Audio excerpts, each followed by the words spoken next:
Now let us look at how we are going to create a very simple navbar using the knowledge that we have in CSS. So we first create a new file called simple navbar.html, and then we begin with our emit, change the title into simple navbar, and then the first element we are going to describe within the body would be our nav element, because we want to go semantic. So the first thing is the nav element, and then each nav element, we are going to, within this nav element, we are going to have an unordered list, and within the unordered list, we'll have list items. So the first thing is home, and then the next item is about, and then from here we are going to have contact, and then from contact we are going to have an item profile, and then after the profile we'll now have two buttons. So the first button is the login button, and then after the login we are going to have the register button. So let us inspect what we have now and see if everything is all right. All right, so this is how our site is looking.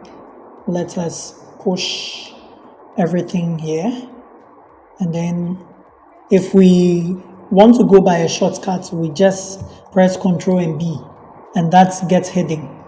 Now what we are going to do is that we want to make these list items links, so that when we hover upon them, certain things will change.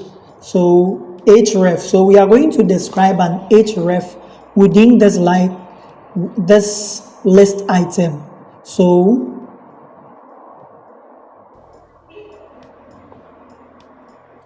yeah, so a with the href, let's indicate that as a hash, so that when we press the link or when we press that element, nothing really happens, or the site reloads onto that same screen. It doesn't move to a different screen. So that is the home, and then let us bring another href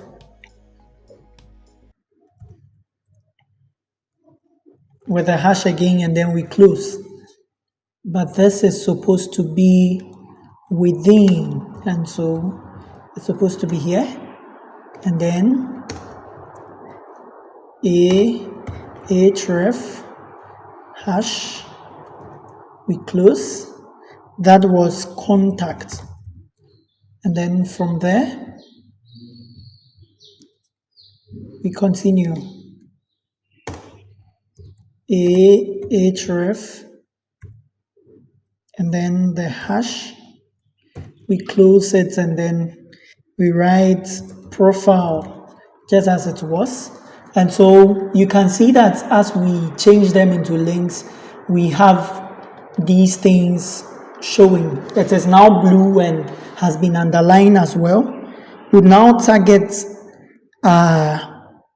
CSS. So it is very great to have the CSS within the head tag. So we write our style, and then the first thing we are going to do is that we would want to get rid of the automatic margin and border that we have here around this. So we select everything. So this is the all selector to reset everything. So margin is going to be 0.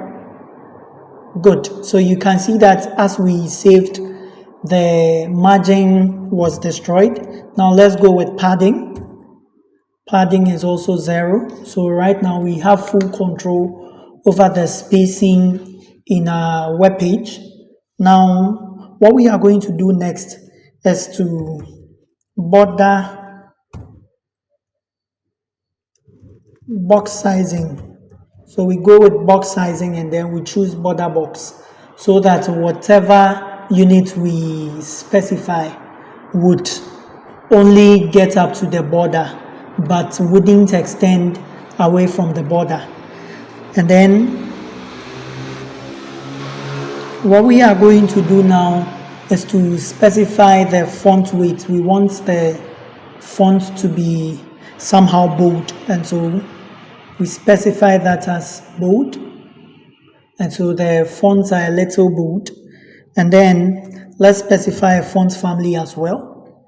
We want let's go for trebuchet. That would be fine. And then should we go for a font color? Yes, but font color now, if we change, we wouldn't see, and so let us target our next element. So we have our next elements being the unordered list. So let's target our unordered list and then provide some styling to it. So let's go for a background color of #9A48D0. That is the color that we want, somehow violet. And then let us align our text to the right. That's good. And then let's create a padding of about 10 pixels. After creating this padding, good. So that's excellent. Now let's see if we can make our list items display inline so that they would line up in the form of a straight or horizontal line. So we select the list item, and then after selecting the list item, we go for display. We go with the display type of inline block. That's going to be very great. So that's okay. And then let's also style our link. So the list item containing our anchor tag, we are going to remove the underlining decoration. So the text decoration is going to be none. And then after removing the decoration, what we are going to do next is to add some paddings to it. So some padding, 10 pixels for the vertical, and then about 20 pixels for the horizontal, so that we have some great amount of spacing between the list items. And then now we can go for some coloring. So the text color can be somehow white. So let's go for white smoke. That is quite cool.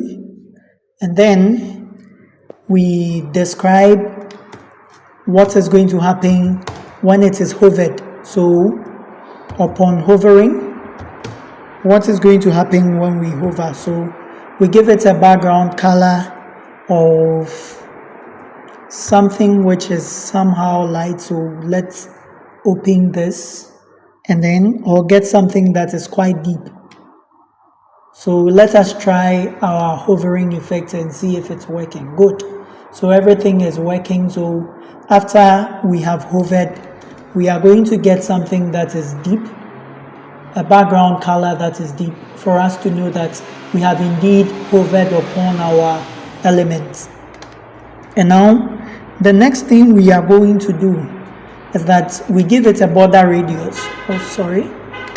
So a border radius of about 10 pixels, so that we get a radius that is some amount of circle. So initially it used to be a rectangle, but now if we hover, you can see that it is a rounded rectangle now. And then we have a button to style, and so let us get the button element. Good. And then we go for background color, which is somehow close to our hovering. So let us catch this color. So we give it a background color of, no, let's give it a background color of our item. So it's going to be, let's pick any color at all. So let's go for #7E, #7E, 5A, 9B. That isn't bad. So that is a dark color. And then we give it a padding. So let's give some space or some padding around the text. So a padding of 10 pixels isn't bad. Let's inspect. No, we are doing that within a hover. So let's bring our padding here. Good. So that is working. And then we can see there is some amount of border around it. Let us take the border off.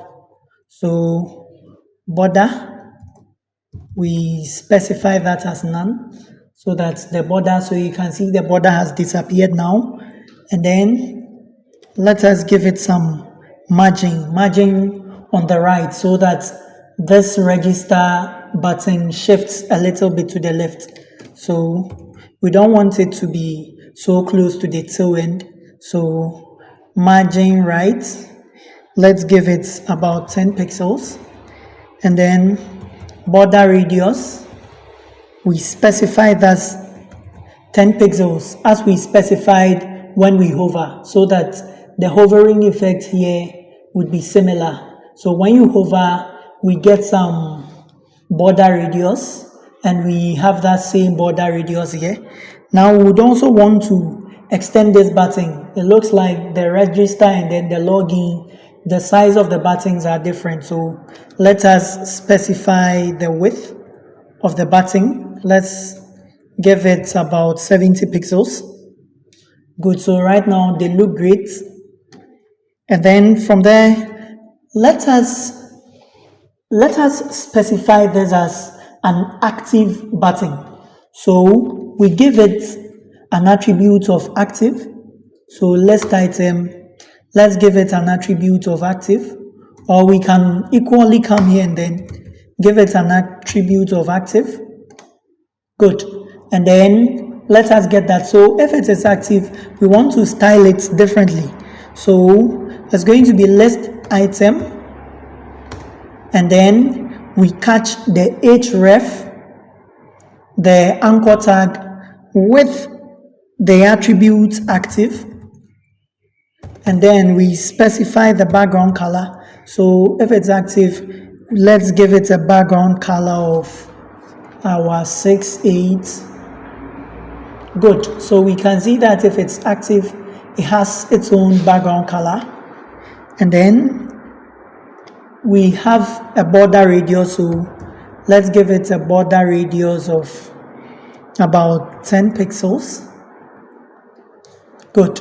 So our simple navbar is looking so great. Let us try clicking. So we hover and then we see this.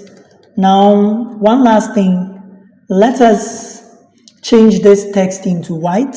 So instead of bringing the white smoke here, let us convert everything into white. Everything on our page is now going to look white.